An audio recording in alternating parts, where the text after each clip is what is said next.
mean, fuck, change your mind. By the way, a lot of things, like, it's really powerful to be able to say, I don't know. I mean, I would just encourage you guys all to just be like, I don't know. Like, this culture, like, American culture, it's this weird thing of, like, know-it-alls. Everybody has to know everything. How the fuck can you ever learn? When is that going to be valuable? Don't be the, just own that one line, I don't know, is so powerful. And as I kind of like get more abstracted, when I meet people and I ask them things, it is so endearing to hear I don't know. Because behind that is just a self-awareness and confidence that I think is increasingly rare. Now, you guys are like, oh, I'm going to fucking grin fuck this guy and just keep telling everybody I don't know. Don't do that. I mean, really own it. If you're going to say it, really own it. But I really think it's a very powerful thing to be able to say, I don't know.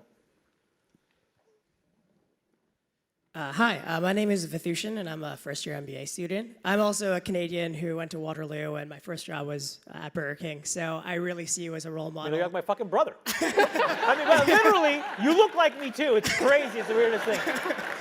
Are you planted? Are you an actor? What is going on? I swear to God.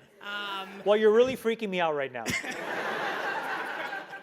What do you want?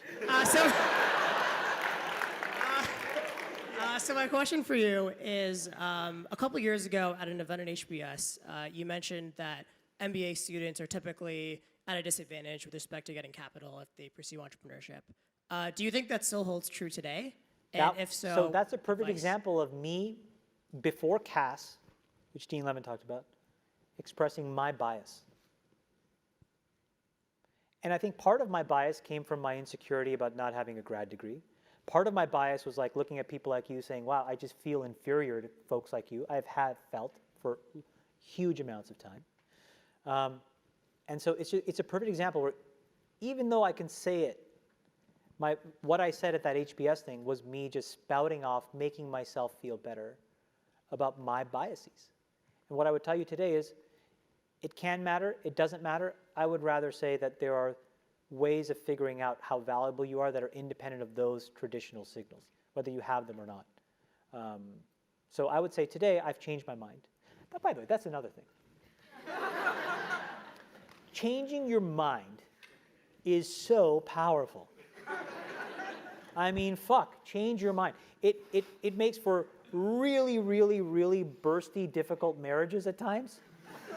My wife will tell you. But man, is it powerful in business.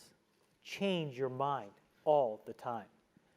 And it's amazing, again, where you'll find like really good scaled leaders want the right answer, and they're fine with capitulation, they're fine with change. They really are, because they just want the right answer.